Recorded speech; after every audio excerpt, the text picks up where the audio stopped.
सदगुरु कबीर साहिब से किसी भक्त ने प्रश्न पूछा है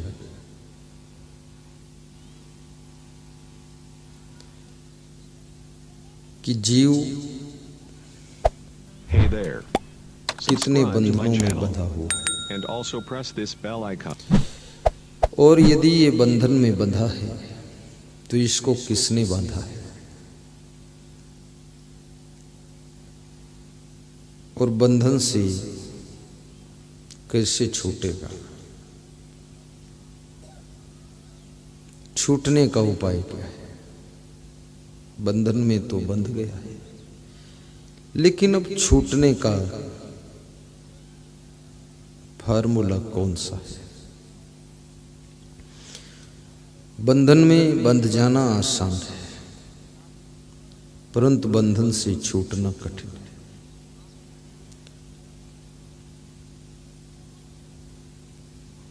किसी भी आदत को बनाना आसान है, लेकिन उस आदत को छोड़ना बहुत कठिन है। गलती करना आसान है, गलती को सुधारना बहुत कठिन है।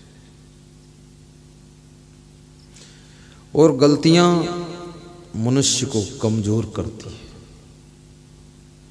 तुम्हारा मनोबल, आत्मबल,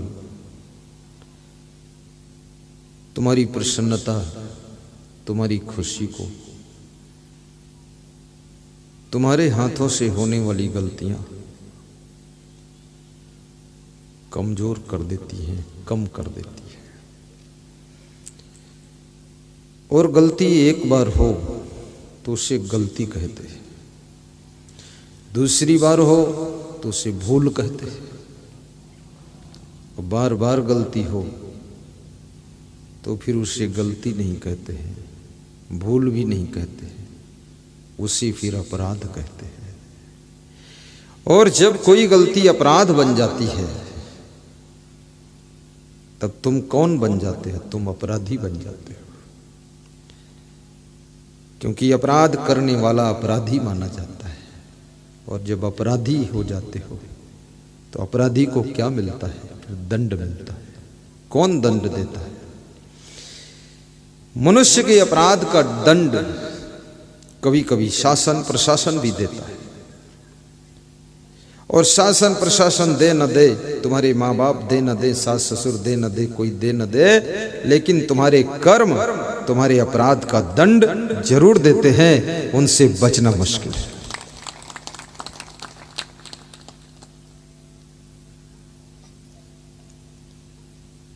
कबीर साहब ने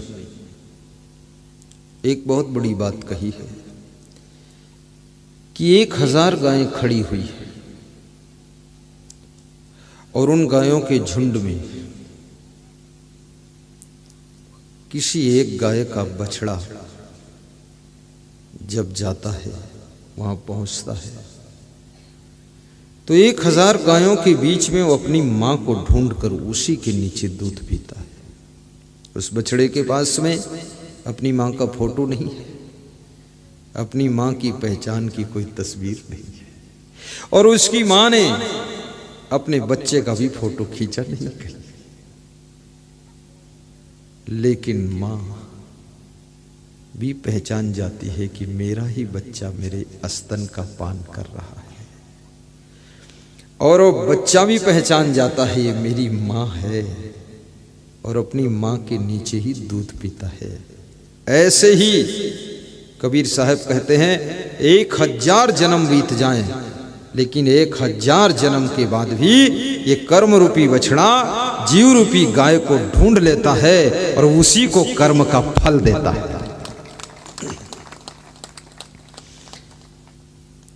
तालियां जोर से बजाओगे तो आपका संकोच भी कम हो जाएगा, और बीमारी भी कम हो जाएगी, और बुद्धि भी बढ़ जाएगी। ताली बजाने से बुद्धि भी बढ़ती है, और हंसने से बुद्धि बहुत बढ़ती है, और कहीं फंसने से बुद्धि बिल्कुल खत्म हो जाती है। इसलिए हंसो लेकिन फंसो मत। और जो फंस जाता है ना, वो फिर हंस नहीं पाता है। कहीं फंस जाओ, चाहे नशा व्यसन में फंस जाओ, जुआ शराब में फंस जाओ, किसी बुराई में फंस जाओ,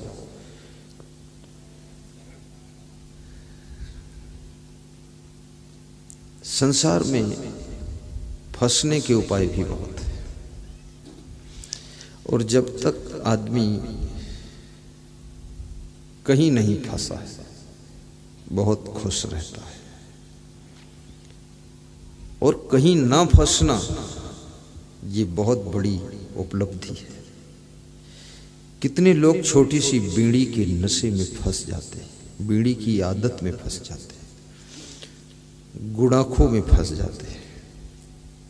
सब लोग समझाते हैं गुड़ाखू छोड़ दो, लेकिन अब फंस गए। गुड़ाखू भी एक जाल है। तंबाकू में फंस जाते हैं, पान पुड़िया, अंडा, मुर्गा, मछली, ये सब फसौला ही तो है। ये सब नाग फांस है, महाफांस। और ये बड़ी सरल सिंपल सी बात है।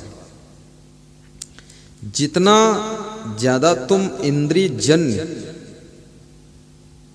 जो सुख एहसास होते हैं, उनमें जितना ज्यादा तुम फंसोगे उतना ज्यादा दुखी रहोगे। और इंद्रिय जन्य सुखों में यदि तुम नहीं फंसोगे तो फिर जिंदगी भर हंसोगे, हंसते रहोगे, फिर रोने की जरूरत नहीं है। इंद्रियों के सुख ये मनुष्य के सुख को छीन लेते हैं, आत्म सुख को छीन लेते हैं, शांति को छीन लेते हैं। अपनी जीभ पर या गुड़ाखू जब घिसते हो या तंबाकू खाते हो, कुछ तो फीलिंग होती है, थोड़ा उसका टेस्ट है या नशा है या घिसने में जो एहसास होता है उसके कारण, लेकिन उसका जो परिणाम है वो आपको दुख की तरफ ढकेलता है। इसलिए बुद्धिमान व्यक्ति किसी नशा में फंसता नहीं और किसी जाल में नहीं फंसता है।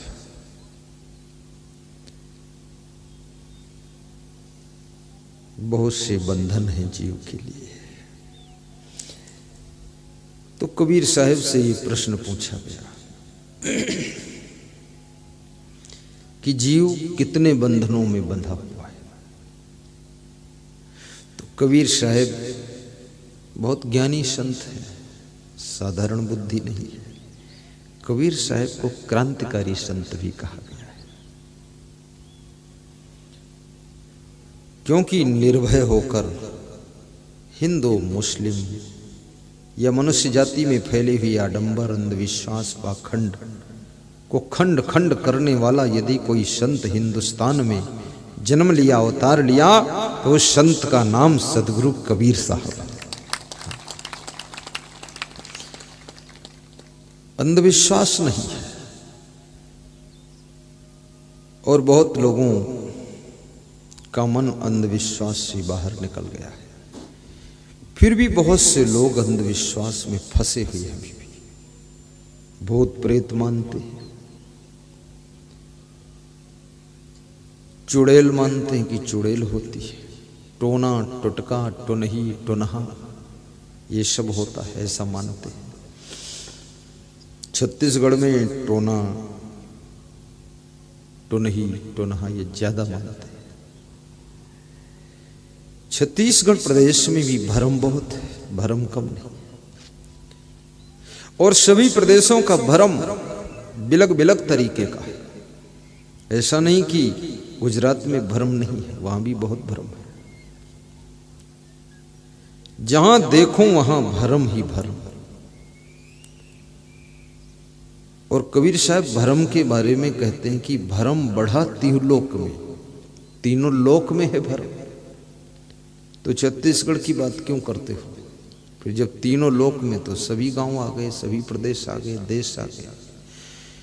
भरम बढ़ा तिहुलोक में, अब भरम बढ़ा सब ठाव, ठाव माने जगह होता है, सभी जगह भरम है। फिर कबीर साहब कहते हैं कि कहें कबीर कस बाची हो। कबीर साहब कहते कैसे बचोगे फिर जब सब जगह भरम है और सभी तीनों लोक में भरम है। और फिर कबीर साहब कहते हैं कहें कबीर कस बाची हो, तुम बस्यो भरम के गांव में, जिस गांव में रहते हो उस गांव में भी भरम है। कितना भरम है। फिर भरम के बारे में यह भी बताया कबीर साहब ने कि भरम का बांधा ई जग, यही भी दिया हुआ जाए, मानुष जन्म नर पाए के काहे को जाड़ाए। मनुष्य की जिंदगी पाकर के हे मनुष्य इस अज्ञानता में तू क्यों जकड़ा हुआ है। सारा संसार भ्रम में बंधा हुआ है। बहुत भ्रमित है लोग। कितने प्रकार के भ्रम है। पिताजी की मृत्यु हो गई, शमशान में दफन कर दिया। अब ये भ्रम हो गया कि पिताजी की आत्मा भटक रही है। तो ये तुमको कैसे पता चला भटक रही कि अटक रही कि बीच में कहीं लटक रही। मेरे पास एक फोन आया किसी प्रदेश से, तो बोल रहे थे हमारे पिताजी अचानक मर गए तो उनकी आत्मा भटक रही होगी। तो हमने कहा किसी पेड़ पे लटक रही होगी, देख लो जाके। फालतू बात करते हो। हाँ, मैं कभी कभी बिल्कुल सच बता देता, फिर खाम खां ढोंग हमको फालतू बात करके टाइम पास करते। आत्मा के भटकने लटकने अटकने का कोई चांस ही नहीं है। कहां अटकेगी कहां भटकेगी बताओ, कैसे भटकेगी, कौन भटकाएगा। कोई आत्मा भटकती नहीं, ये भ्रम ही है। और कोई आत्मा भूत प्रेत चुड़ैल बनती भी नहीं ना, क्योंकि जिसकी मृत्यु होती है उसके शरीर को अग्नि संस्कार में दफन कर दिया जाता है। शरीर खत्म हो गया और आत्मा अमर अविनाशी है।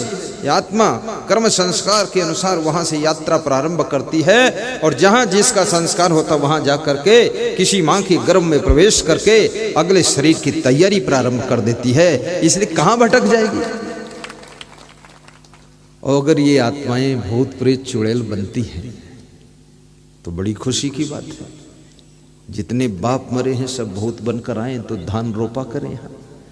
हाँ, खाली भूत बने बैठे हो, किस मॉडल के बाप होते हो। आओ इधर मदद करो, प्रवचन कर रहे हैं इसमें आकर बैठ कर सुनो। हम कहते आदमी कम आए तो भूत ही बैठ जाएगा।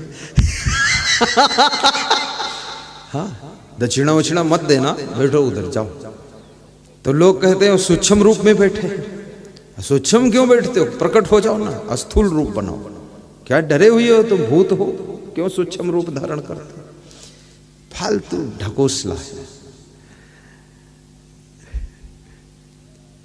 किसी की स्त्री मर गई, लोग भ्रमित हो जाते कि चुड़ैल बन गई हो। चुड़ैल उसको बनने की क्या जरूरत है। जब जिंदा थी तो जिंदा में ही वो पर्याप्त चुड़ैल बनी हुई थी। अब मरने के बाद चुड़ैल बनने की क्या जरूरत है। कोई चुड़ैल से कम थी।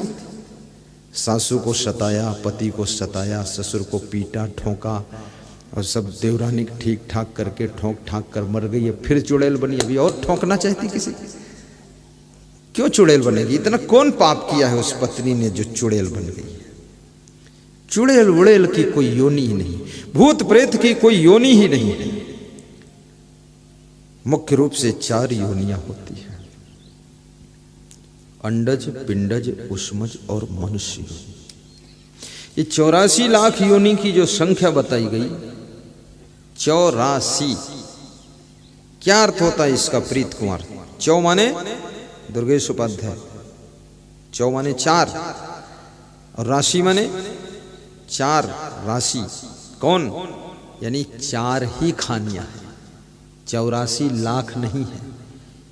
84 लाख काउंटिंग कैसे किया हमारे पूर्वजों ने, कौन सा उनके पास पैमाना था। अभी भी हमारे जीव विज्ञान के वैज्ञानिक भी काउंटिंग नहीं कर पाए हैं। नए नए मॉडल के कीड़े मकोड़े जब मिलते तो उनका नया नाम रखते। हर वर्ष जीव विज्ञान जो बायोलॉजी मैंने पढ़ा है उसमें हर वर्ष तत्व की खोज जो कर रहे हैं वैज्ञानिक, रसायन विज्ञान में, केमिस्ट्री में जब मैं पढ़ता था उस समय 111 तत्व खोजा थे इन्होंने, कैल्शियम, पोटेशियम, नाइट्रोजन, सोडियम, येडियम, बेडियम कर दिया। लेकिन अभी उन्होंने खोजते खोजते 120 21 क्या था 30 तक पहुंचा दिया है और नया नया खोज हो रहा। ये 84 लाख योनियां, इसको कौन डिसाइड कर दिया? कैसे हो गई 84 लाख? कहां से काउंटिंग किया तुमने? सब पकड़ पकड़ के इनको क्या देखा है कौन कौन योनियां हैं? ये झूठी बात है। मेन रूप से कबीर साहब कहते हैं कि केवल 4 योनियां हैं मुख्य रूप से। एक तो अंडज, अंडज माने जो अंडे से पैदा होते हैं। अब अंडे से कौवा भी पैदा होता है। कौवा अंडे से होता ना, कौवा खुद अंडा, कौवा की पत्नी कौविन वो अंडा मुर्गी भी अंडा और पंछी अंडा वाला, सांप भी अंडा वाला है। ये सब अंडे, जो अंडे से पैदा हो अंडज खाना। जा माने जन्म, अंड माने अंडा, अंडे से जिसका जन्म हो अंडज कहते हैं उसको। और पिंडज जो पिंड से पैदा हो, जैसे भैंस का बच्चा, गाय का बच्चा, घोड़ी का बच्चा, ये अंडे से थोड़े पैदा होता है, अंदर पिंड बनता है, पिंडज है। फिर एक खानी और है जिसको कहते हैं श्रम सीकर, शुद्ध हिंदी में श्रम सीकर कहते हैं और सामान्य भाषा में उसमज कहते हैं और देहात में उसको कहते हैं मेल से पैदा हुए। जैसे जुआ, खोपड़ी में जुआ, यहाँ होते कि नहीं होते? आज जिसके होते हैं, हो चुके हैं, वो ज्यादा जानता है। ये कौन है? श्रम सीकर। श्रम सीकर, सीकर माने पसीना होता है, श्रम माने मेहनत, मेहनत से जो पसीना निकलता, पसीना यानी मैल, पसीने का नाम मैल है। मैल से पैदा होने वाली खानी योनि वो कौन है? उसमज योनि, जो मैल से पैदा होती है। जैसे गिंजाइयां, जैसे ये खटमल, आपकी खाट में एक साथ 1 लाख खटमल पैदा हो जाता है। और जुआ है, चिलुआ है, जो भी मैल से पैदा होते हैं। मैं तो इतना ज्यादा काउंटिंग में हूं नहीं कितने पैदा होते हैं।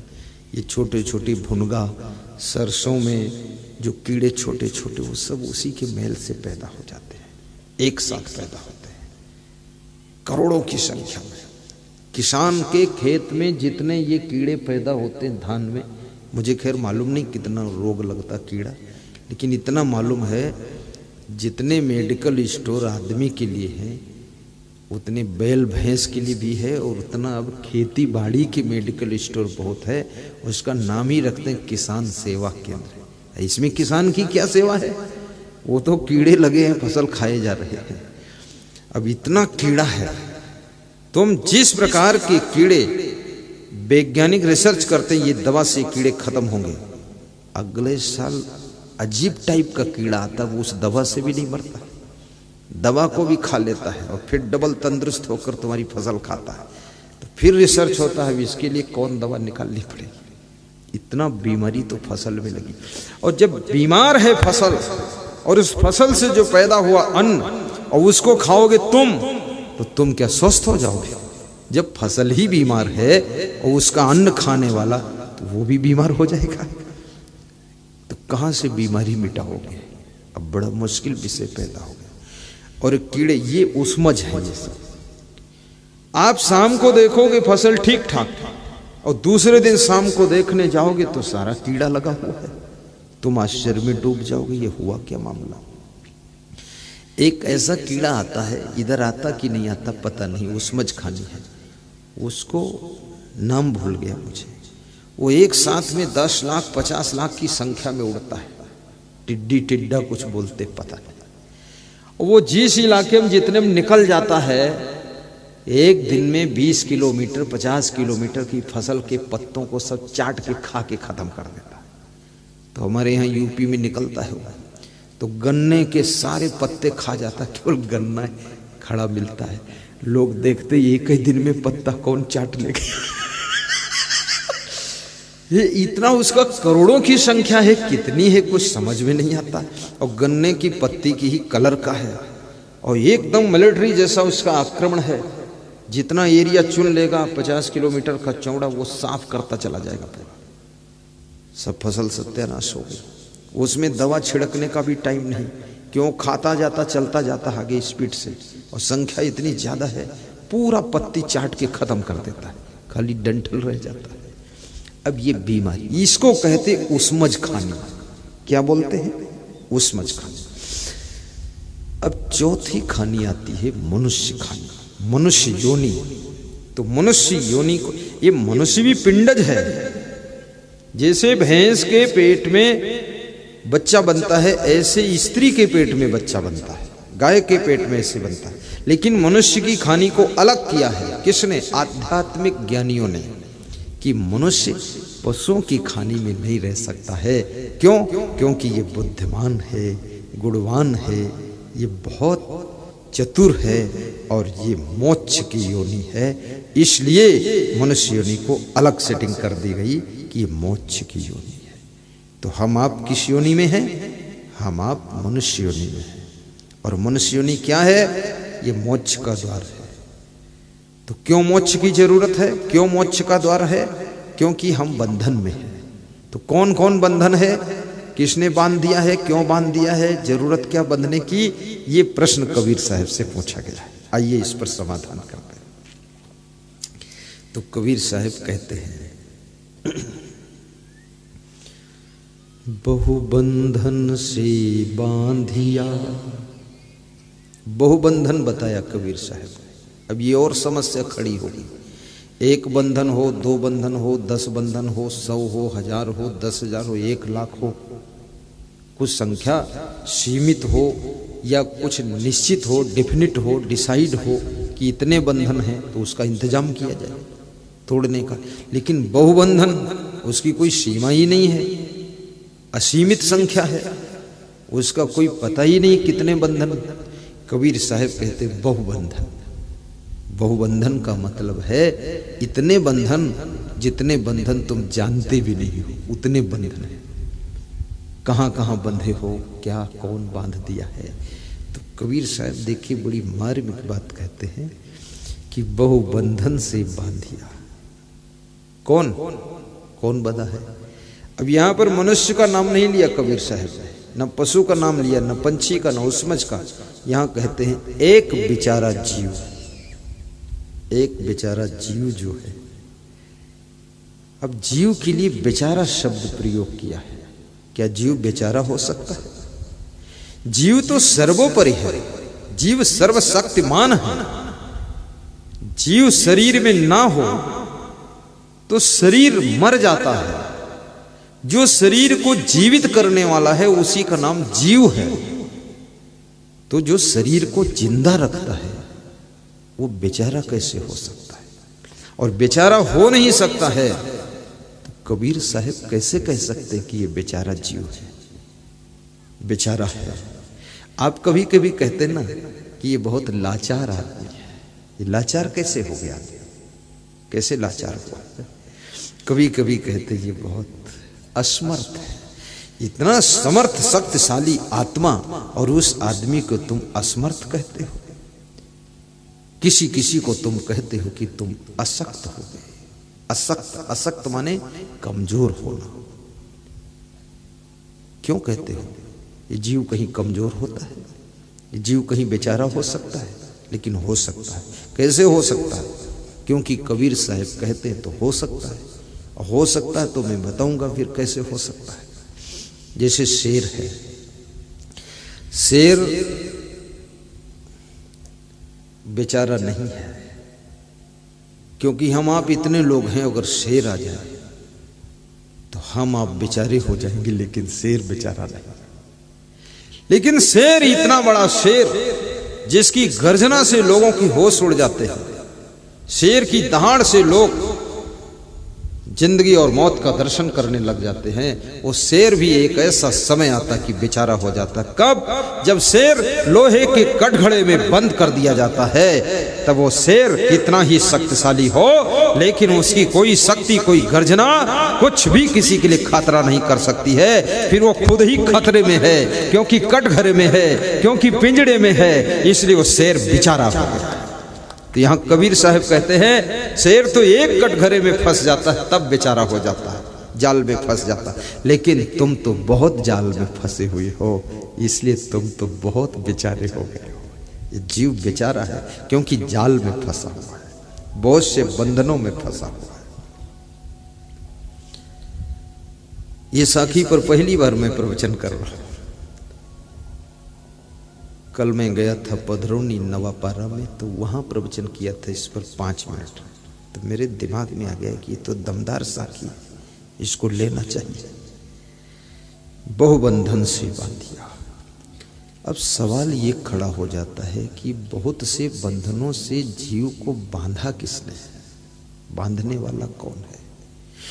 अगर किसी ने बांधा है तो उसने क्यों बांधा है? और बांधा है लेकिन हमने बंधवाया क्यों है? अपने को बंधवाया क्यों है? क्यों बंधवाया?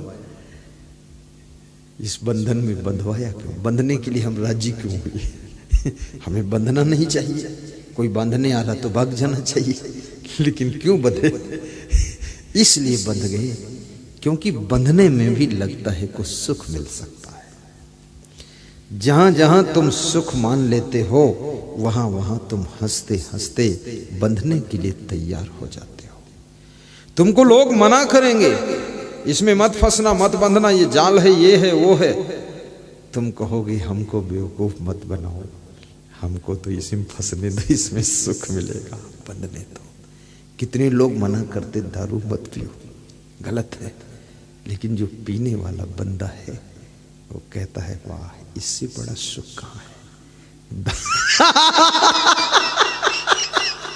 वो दारू में फंस जाता है, बंध गया दारू में।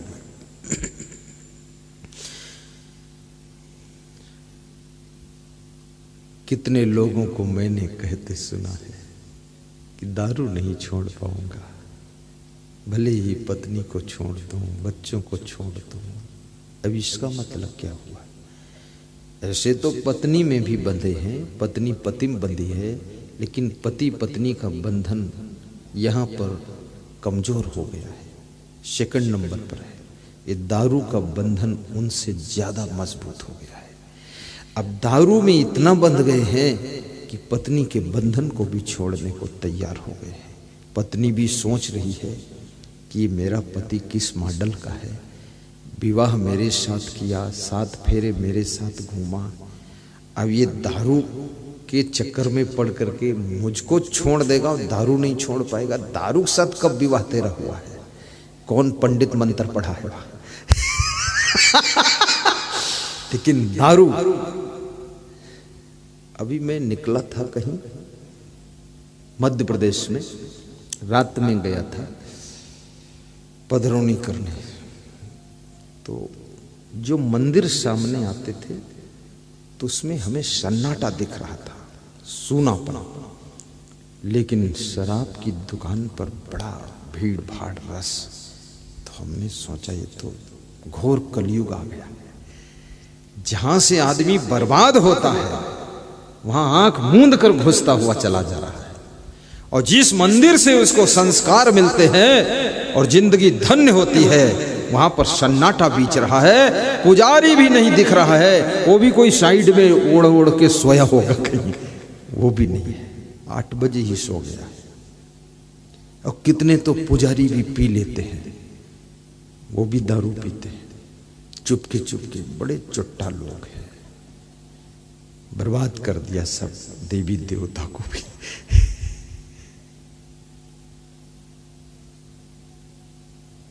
इसलिए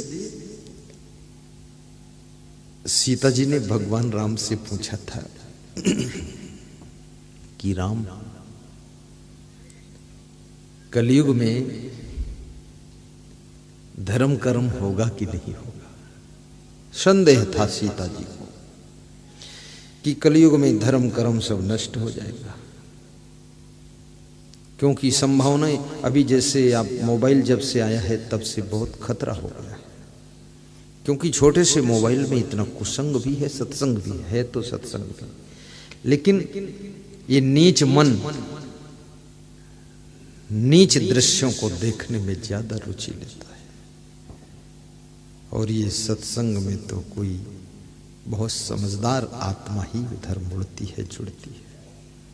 हाँ, संसार की बहुत ठोकरें खा जाए, बहुत दुख उठाए, तब तो सत्संग तरफ मुड़ जाएगी।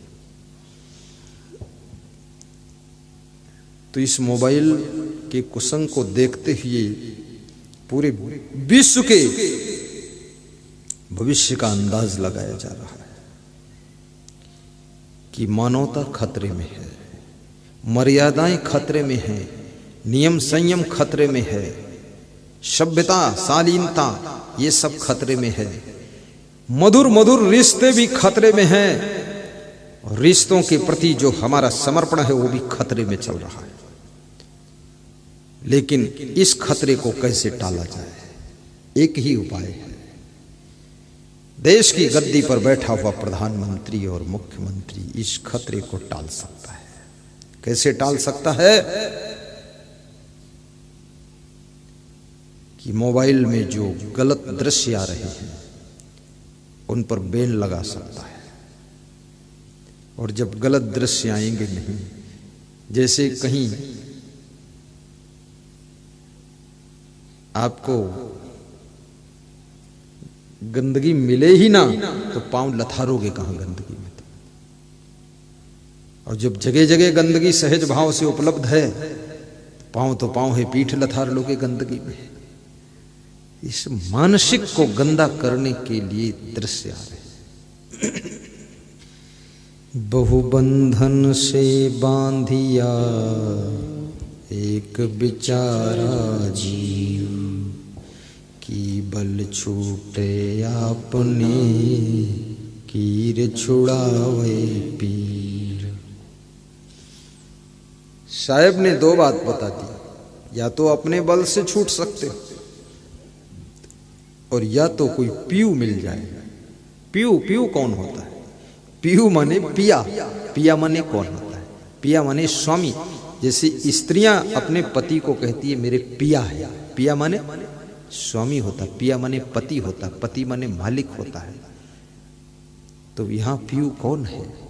यहां कोई बंदी छोर सदगुरु ही हमारा आपका पीयू है, जो कि हमें बंधन से छूटने का उपाय बता सकता है। बंधन, नाना प्रकार के बंधन है, नाना प्रकार का भ्रम भरा हुआ है। संसार के अंदर भ्रमित है नर नारी सब। टोना टोंबर भी कुछ होता नहीं है, ये पूरा झूठ है, 100% प्योर झूठ। लेकिन फिर भी लोग टोना टंबर, टुनही टुनहा के चक्कर में पड़े रहते हैं। और कितनी औरतों को दुख भी देते हैं कि ये टुनही है। कितने पुरुषों को टुनहा घोषित कर देते हैं तो उसको भी नफरत की दृष्टि से देखते हैं कि ये टुनहा है, हमारे ऊपर टोना डाल दिया है। अपने घर घर में चर्चा करते हैं ये पड़ोसी टुनही है। टुनही वो नहीं, कुछ नहीं है, वो तो थोड़ा मैलुई है, गंदी है, बाल खोले छिटकाए घूमती रहती है, धोती लटकाए तो उसको समझते टुनही है। टुनही नहीं है, टिप टाप नहीं रहती तो टुनही बता देते हैं। कोई ऐसे बांगड़ू टाइप से मनुष्य रहता है पुरुष तो उसको टोनहा बता देते हैं। ऐसा कोई मंत्र ही नहीं है, ऐसा कोई जादू ही नहीं है जो आपका कलेजा कट कट कर गिरने लग जाए। अगर ये टोना और टोनहा टोनही सब सत्य होते तो हिंदुस्तान के सभी टोनही को टोनहा को इकट्ठा किया जाता और सारे टोनही टोनहा मिलकर ऐसा मंत्र पढ़ते, टोना डालते पाकिस्तान पर कि सब आतंकवादी साफ हो जाते।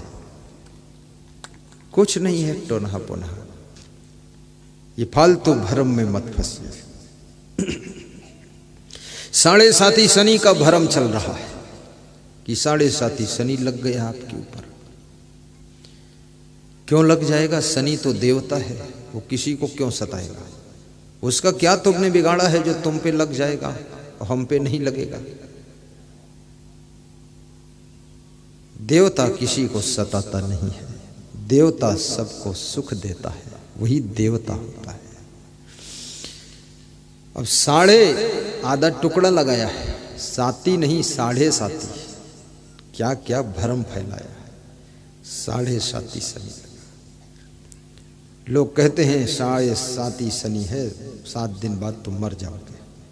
तुम्हारा शनि चल रहा है इस समय, और इसमें ज़्यादातर शहर वाले फंसे हुए हैं, बहुत बड़े बड़े दुकानदार फंसे हुए हैं, बड़े बड़े अफसर फंसे हुए हैं साढ़े साती शनि में। सब पढ़ाई लिखाई धन दौलत सब व्यर्थ हो गया। अब साढ़े साती शनि उनको रगड़ रहा है, चटनी बना रहा है। और साढ़े साती शनि का भ्रम क्यों फैलाया गया? क्योंकि ये धनवान लोग ऐसे तो कौड़ी देने वाले भी नहीं है।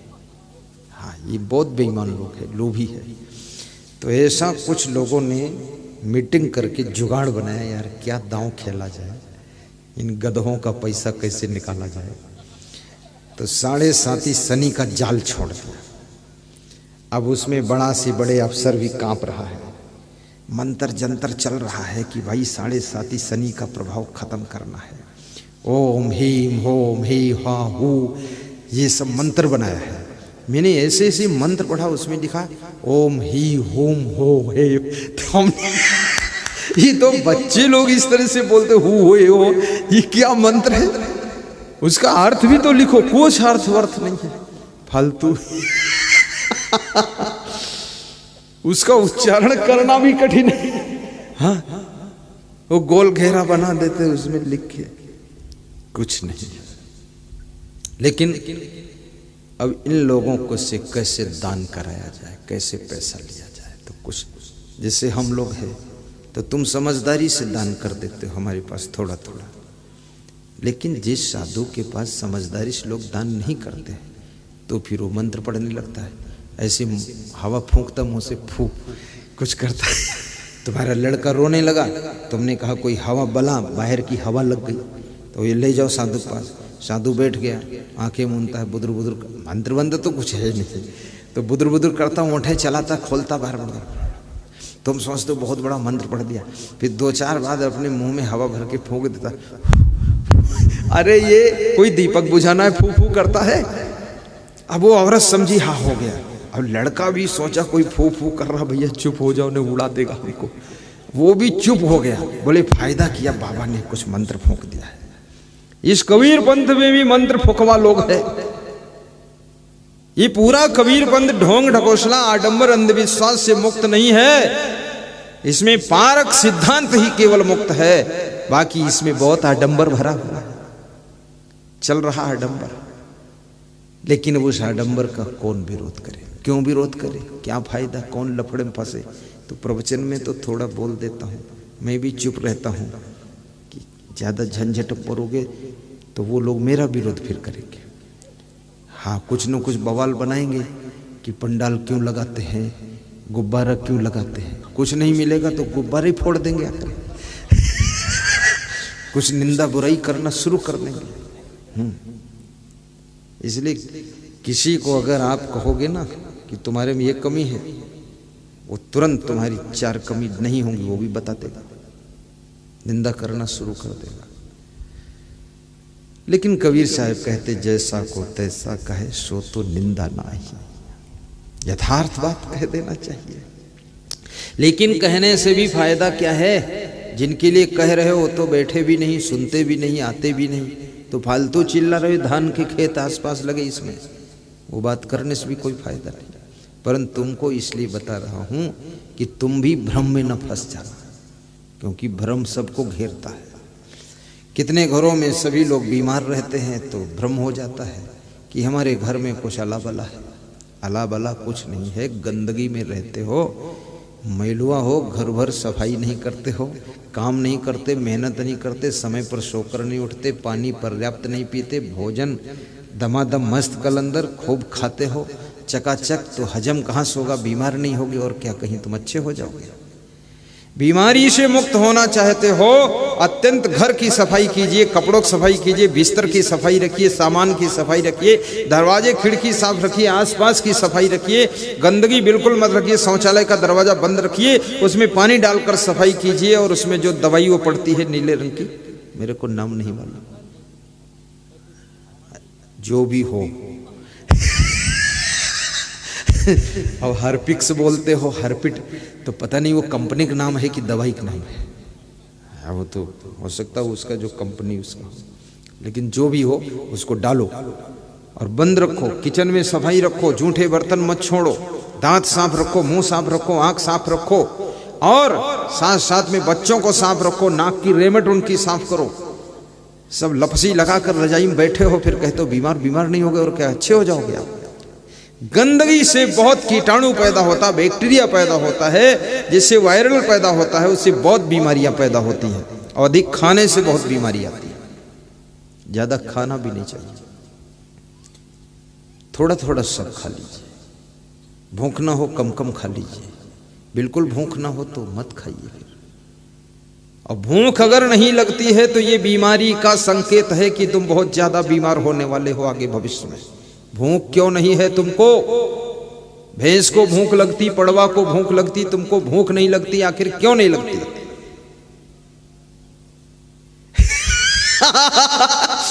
भूख ना लगना और गहरी नींद ना आना, ये दो चीजें संकेत कर रही हैं कि आपके अंदर कोई बीमारी का विस्फोट होने वाला है। गहरी नींद होनी चाहिए।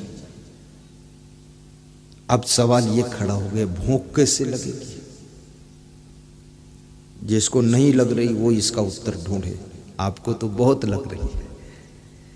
भूख लगने के लिए पेट को साफ रखिए। पेट साफ करने के लिए कब्जियत मत होने दीजिए। कब्जियत ना हो इसके लिए क्या करना चाहिए? बहुत सरल इलाज है।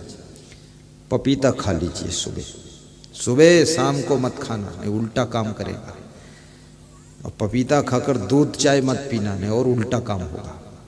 पपीता खाइए, एक केला खाइए, गाजर खाइए, मूली खाइए और जाम फल खाइए। बिही क्या बोलते उसको, अमरूद, उसको खाइए।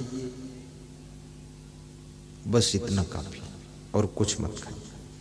सिर्फ इतना खाइए।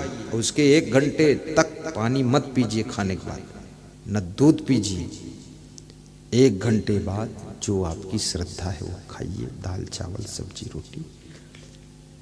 24 घंटे के अंदर पेट की कब्जियत खत्म हो जाएगी। लेकिन याद रखना, जामफल खाना तो नमक के साथ। कौन नमक? सेंधा नमक।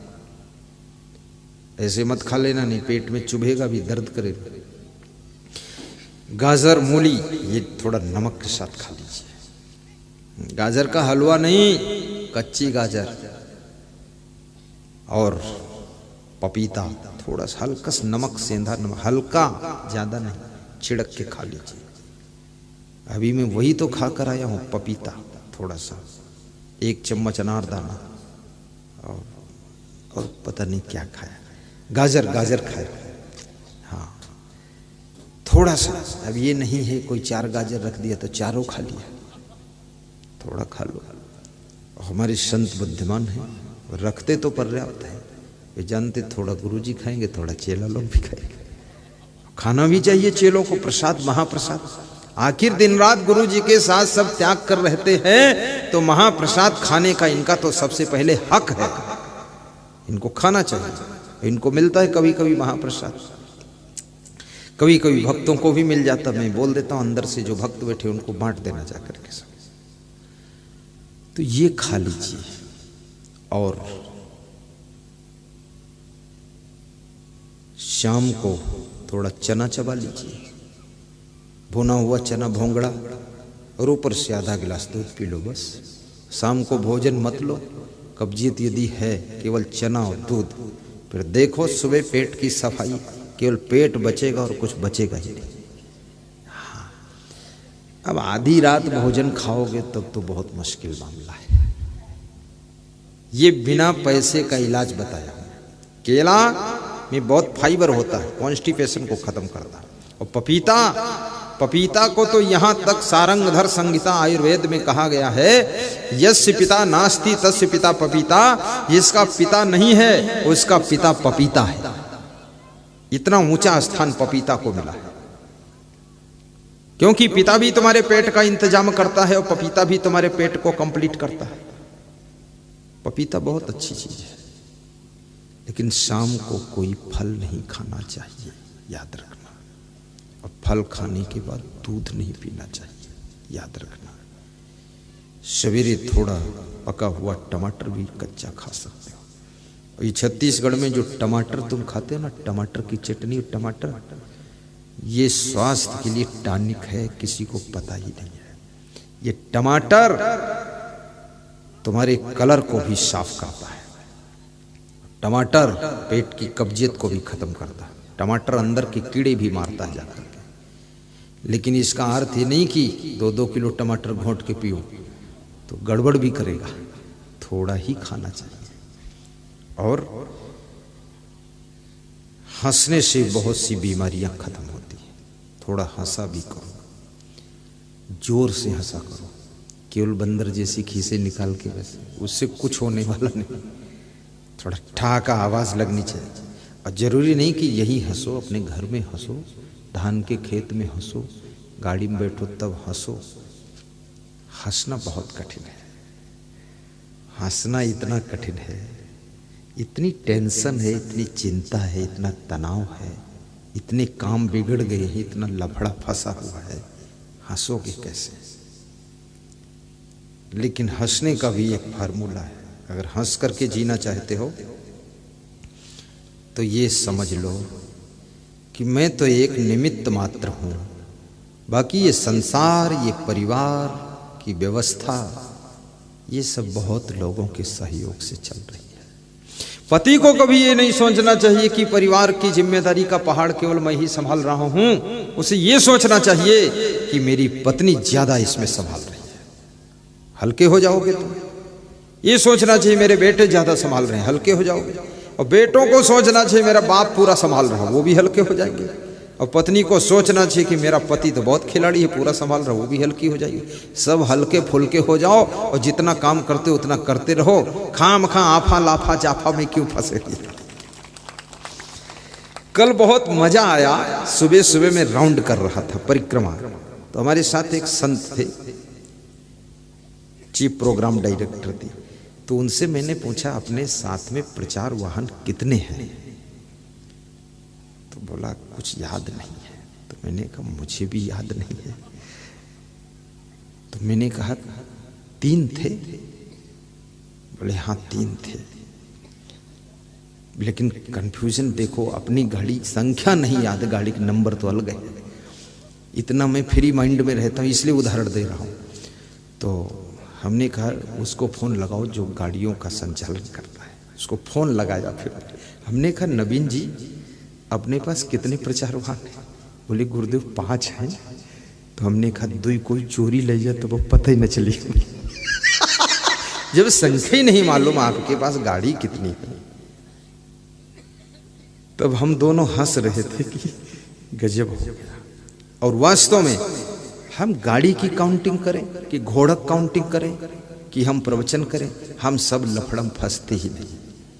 सबसे चावल, धान में से जैसे चावल निकाल लिया जाता, भूसी अलग रह जाती है, ऐसे इस माया मोह के संसार से चावल की तरह अपने को खींच कर बाहर निकाल लीजिए और इस भूसी को अलग रहने दीजिए, तब आपकी जिंदगी की कीमत बढ़ेगी।